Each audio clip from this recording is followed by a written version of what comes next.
Number 1A says, suppose two lines have the same slope. They have the same slope, but a different y-intercept. So first of all, let's verify that that is happening already. So how do we find the slope of a line? Rise over run. So if we pick a point, and it's not perfect, but rise over run, what does it look like it's really close to? 3 over 2, yeah. So 3 over 2. And then let's check the blue line. So here's an intersection of 3 over 2. So are they parallel? Yes, because they have the same slope. We learned that last class. Second thing, they have different y-intercepts. So currently, what's the red line's y-intercept? Where's it across the y-axis? What is that value? It's a 10 by 10 graph, so 7. Yeah, it's at 7. And this one that is down here at -3. So do we agree that they currently have the same slope and a different y-intercept? Okay. It's now asking me if it's possible that they also have the same x-intercept. Could that happen? Good? Let's see, let's move it. So let's take the blue line. So, okay, blue line. Here's the blue line. They still have the same slope, right? The slope's not changing if I move the line, right? It's still going up the mountain at the same rate. But the intercepts are changing right now, right? What's the y-intercept at? 1, 2, 3. Now look at the x-intercepts. Where's the blue's x-intercept? -2. So you can see they're both moving because it's a straight line, right? What happens when they have the same x-intercept? Same line. It's the exact same line. And furthermore, what's the y-intercepts? Are they different anymore? No. So it is not possible because if they have the same x-intercept, that means they also have to have the same y-intercept. And are they parallel if they're laying on top of each other? No. The whole definition of parallel is they never touch, right? If they're literally on top of each other, then that is the opposite of parallel. That's like as bad as it gets, right? So your answer to that one would be no, that is not possible. And it says kind of give an example if you just kind of want to sketch this or say something along the lines of, no, because if they have the same x-intercept, that means they have the same y-intercept, which means they're no longer parallel. Okay, we have a few definitions. So, I think this is your definition of parallel. So on your, bless you, on your pretest, it is 1C. So it says two non-vertical lines are parallel if and only if what I highlighted on the board.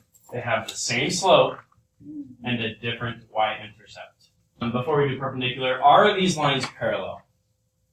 So once again, what two things have to happen? Mia, what's one of the things that has to happen to be parallel?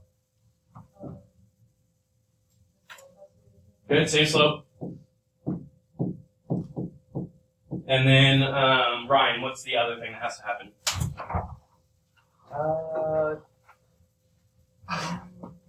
Same slope, and you just wrote it down. And it can't have the same x-intercept. Awesome. Or not x-intercept, different, well, technically both, right? But a different y-intercept. But we know, we just learned if the y-intercepts are different, the x-intercepts are going to be different, right? So, what is the slope of, I'll call it the blue line. What is the slope of the blue line right now? -2/3, right? That's m, y equals mx plus b, -2/3. And what is the y-intercept? 3. That's b. Remember, this is called slope-intercept form because it tells you the slope and the y-intercept. But what about our other line? I'll call it the green line. Are they in the same form? No, so we can't compare them. We can't compare them if they're in different forms. So we just have to solve it so that it's in y equals mx plus b form. So first step, I'm going to subtract over the two x's because we know the x's need to be on the right side. So subtract those over. These cancel out. That leaves me with 3y equals. Now, y equals mx plus b, so I'm going to write the x's first. So minus 2x's plus 8. And then, what else do I need to do to get y by itself? Divide everything through by 3. So those cancel. So now we're in the form y equals -2/3 x plus 8/3, and that's obviously a decimal. We can just leave it as 8/3 for now. So now we can see we have a new and improved green line. This is what we'll use to compare. So what is the slope of my green line? -2/3. What is the y-intercept? Most importantly, different, right? So are they parallel? Yes. Good, next one is perpendicular. So this red line is what you're going to write in the 1B definition on your pretest. So it says, two non-vertical lines are perpendicular if and only if the product of their slopes is -1. And you might put like in parentheses next to it, opposite reciprocals. And I'll go over what that means here in just a second. So what I mean by this, let's say I have the slope 2/3. What's the opposite reciprocal? That means two things. Opposite means change the sign. Reciprocal means flip it upside down. So what's the opposite reciprocal of 2/3? -3/2, right? Now, going back to like elementary school, multiplying fractions is straight across the top. What do I get?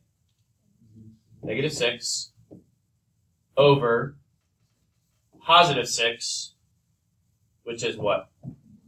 -1. That's what it means. The product, that means multiply, right? When you multiply opposite reciprocal slopes, it should cancel out to -1. That's how you know for sure that they are opposite reciprocals. Okay. So I'm going to skip this for now. Let's do this first example. So go ahead and flip to the very back of your pretest. This isn't actually on your pretest. There's one in a minute that is. But just go to the very back, the blank side. And we're just going to do two of these examples real quick. And then there's one that's actually on your pretest we're going to do. And then we'll be done with lines. Okay. So first, it says write the equation in slope-intercept form. So first of all, slope-intercept form is y equals mx plus b. So that is where we're going to start. Our answer should look like that, is what they're saying.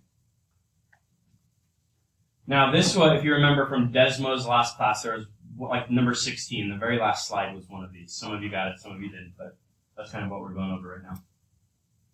Now, we want the line, our new line, to be parallel to the line that they give me, but it has to go through this point. Okay? So same slope. Now, what else has to happen for two lines to be parallel? Same slope, but different y-intercept. So I'm just going to put the letter B. And then we need to go through that green point. Now, remember, every point is an x value and a y value on that line.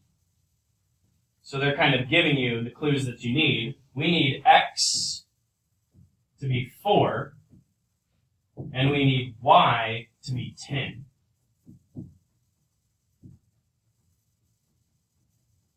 Basically, we're saying, hey, if you start at that point and use that slope, we can kind of work backwards and figure out where this thing's going to cross the y-axis, right?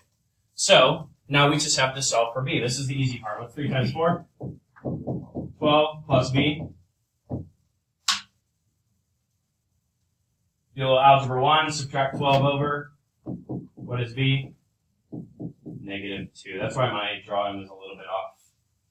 It actually should cross down a little bit lower if my increments were all nice and even and it was a pretty graph. But remember, your final answer needs to be in slope-intercept form. So y equals same slope, x. What did we just find out our y-intercept needs to be? -2. That's your answer. So go ahead and take a second, do this one on your own, and I'm going to highlight this word. Exact same process. You're just going to do something a little bit different at the very beginning. Okay, so think about that. Take a minute or two and try and work through this problem. So I've graphed here. That's the line they gave us, right? Down 5, and then up 2 over 1, up 2 over 1, up 2 over 1. And then can you see the red point is what we're trying to go through? 2, -1. Now, perpendicular. Savannah, what's my perpendicular slope going to be? Awesome. -1/2. How many of you got that? Good. You have to take the 2, flip it upside down, change the sign. Okay? Next. Lindsay, what is the x value that I need to go through for this line? The x value, 2. Good. We know the y-intercept is something different. And the or the y value is -1. So hopefully we got it set up like this. Now, in order to be perpendicular, does the y-intercept matter? Does it have to be different? Can they have the same y-intercept and be perpendicular? Yeah, we don't have to worry about them being the same line when they're perpendicular, right? So the y-intercept doesn't necessarily matter, except for when I have to go through a certain point. Obviously, if they want me to go through a certain point, it has to be a certain y-intercept. So we're still solving for that b value, okay? So we multiply here, that's going to give us -1. Add that 1 over, and what's our b? Yeah, you should have gotten 0.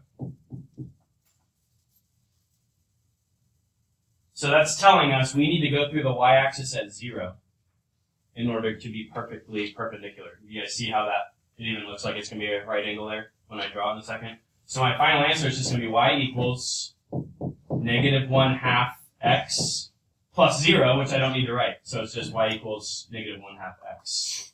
And then we can graph that line down 1 over 2, down 1 over 2, down 1 over 2. And you can see that red line would be perpendicular and through that red point that they gave me from the very beginning.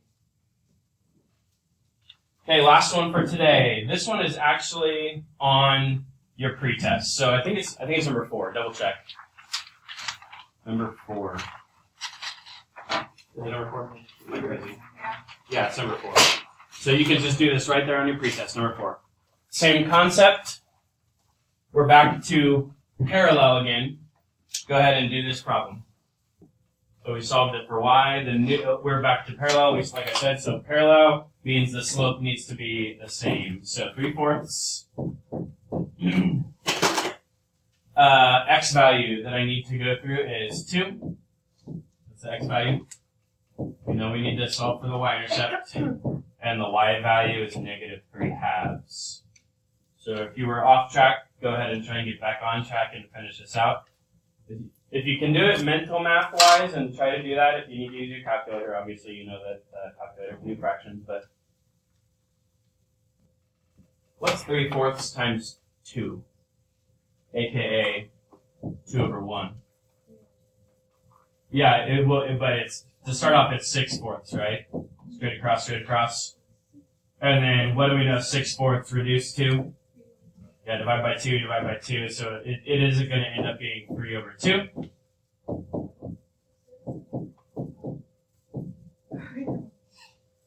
So then we need to subtract 3/2 over. Those are going to cancel. So -3/2 minus 3 more halves is how many halves? Yeah, -6/2, which we know is -3. So final answer, y equals same slope x minus 3.